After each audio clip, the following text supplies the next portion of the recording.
তো বন্ধুরা, আপনারা আমার পরিস্থিতিটা জানেন। আমি চার দেয়ালের মাঝে বন্দি আছি। মানে জীবনের পথে পথ চলার জন্য হুইল চেয়ারে করে স্ট্রাগল করছি, হাঁটাচলা করতে পারি না, একজন প্রতিবন্ধী মানুষ। তো আমার চিকিৎসার জন্য আমি মানুষের কাছে সাহায্য চেয়ে বেড়াচ্ছি।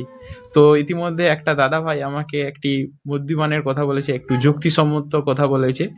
যে দাদা আমাকে বলল যে, ভাই দেখ, তুই তোর চিকিৎসা করাতে চাস না তুই হুইল চেয়ার কিনতে চাস? কেননা আমি বলেছিলাম আমার একটা হুইল চেয়ারের দরকার, সেই হুইল চেয়ারটার দাম 1,19,000 টাকা।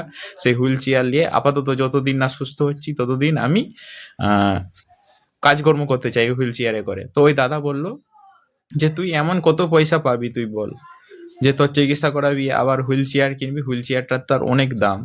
তুই চিকিৎসা করে সুস্থ হতে চাস, নাকি তুই হুইল চেয়ারে করে সারা জীবন ওরকম ভাবে রয়ে যেতে চাস বল?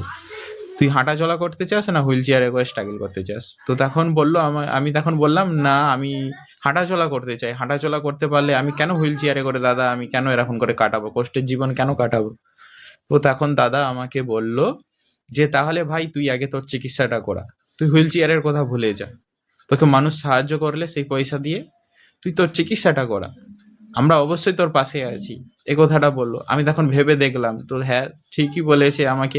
কিন্তু আমি আবার একদিকে ভাবছি, আমাকে মানুষ যদি সাহায্য করে, আমি কোনো রকম আমি হুইল চেয়ারের পয়সাটা আমি জোগাড় করতে পারলাম, আর সেইটা নিয়ে আমি হুইল চেয়ার না কিনে আমার চিকিৎসাটা আমি করালাম, আর তারপরে আমি যদি না সুস্থ হই তখন কি হবে? আমি এই কথাটা ভাবছি, যেদিন না সুস্থ হই তখন কি হবে? আমাকে মানুষ আর সাহায্য করবে? আমি কোথা থেকে তখন হুইল চেয়ারটা পাবো? যেদিন আমি হাঁটাচলা করতে পারি, তখন তো আমাকে হুইল চেয়ারে করে কাটাতে হবে, আমাকে কাজকর্ম করতে হবে।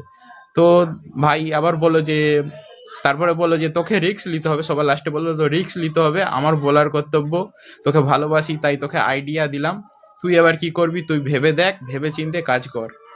তো আমাকে বললো, আমি আবার তোমার দিকে জানালাম, তো তোমরা একটু আমাকে বলবে আমি কি করব? আমি চিকিৎসা করাবো প্রথমে, না আমি হুইল চেয়ার কিনে আর কি হুইল চেয়ারে করে কাজকর্ম করা স্টার্ট করব, না প্রথমে চিকিৎসা করাবো? আপনারাই বলুন।